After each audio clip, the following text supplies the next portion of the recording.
You know, every now and then, a story comes our way that is just truly chilling. And this is definitely one of them. It comes from a viewer named Jadon, and it's all about what should have been a routine truck delivery that just spiraled into this terrifying, completely unexplainable ordeal on a desolate highway. And this is where it all kicks off. With this one, simple, deeply unsettling request that turned a totally normal night's work into an absolute nightmare. This single sentence is the domino that topples everything else that follows. All right, section 1, a routine trip. Now, to really get how incredibly bizarre this whole thing becomes, we have to first understand just how ordinarily it all started. So, let's paint a picture here. Our narrator, Jadon, was working as a helper for his grandfather, who was a truck driver. They'd just finished a long haul down to Cox's Bazar and were on the long road back to Dhaka.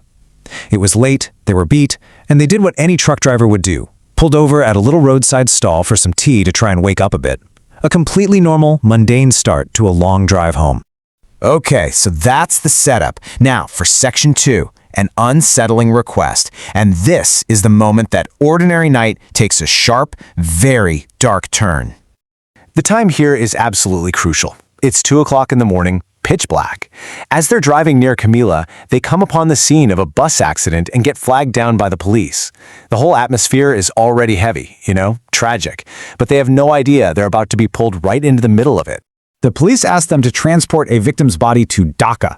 Now, their first instinct was, of course, to refuse. I mean, the idea of driving through the dead of night with a corpse in the back is terrifying. But after a bit of convincing and the offer of some money, they reluctantly agreed to do it. So, the body is loaded into the back of the truck. And here's the thing, no one else goes with them. No family, no officials, it's just Jadon, his grandfather, and their silent passenger. And almost immediately, as they head off into the darkness, things start to go very, very wrong. Here's the first sign of trouble. As they're approaching the Dodd Candy Bridge, the truck's headlights just start flickering on and off, all by themselves. It's unnerving, for sure. But maybe it's just an electrical issue, or so you'd hope. But then it gets so much worse. The engine just cuts out, completely, plunging them into total darkness and silence.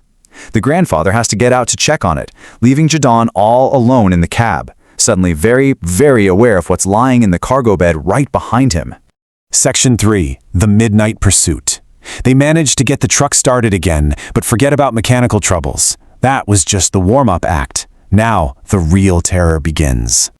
The truck suddenly lurches violently, and his grandfather speaks these chilling words.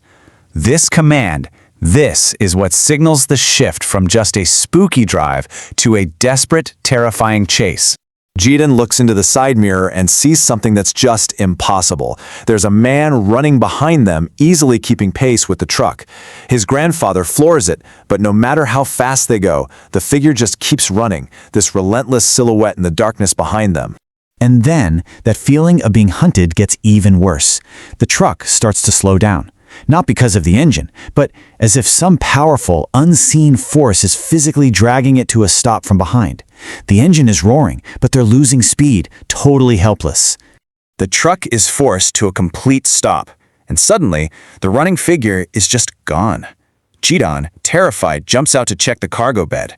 The back hatch is wide open, and the corpse is missing. Standing there in total shock, they spot a lone figure in the road up ahead. Thinking maybe it's someone who needs help, they start to walk closer. But as the shape becomes clearer, the horrifying, impossible truth dawns on them. It's him.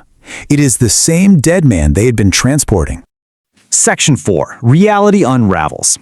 After this terrifying confrontation, their perception of reality completely collapses. The world around them just dissolves into this disorienting, nightmarish loop. This slide shows the cycle of terror they fell into.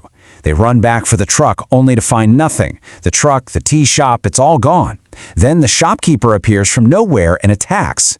They break free and they run, but they're trapped, always ending up back where they started until Jadon feels a sharp blow from behind and everything just goes black. Section 5, the hauntings aftermath.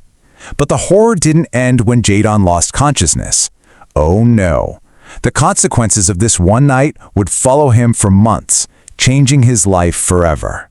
Jadon wakes up the next day in a hospital bed. Locals had found him unconscious on the side of the road. His grandfather was nowhere to be seen. Their truck was discovered nearby, crashed in a ditch. He had physically survived the night, but the psychological ordeal was far, far from over. For months, Jidon was just plagued by visions and depression. His health deteriorated so much that he had to quit his job.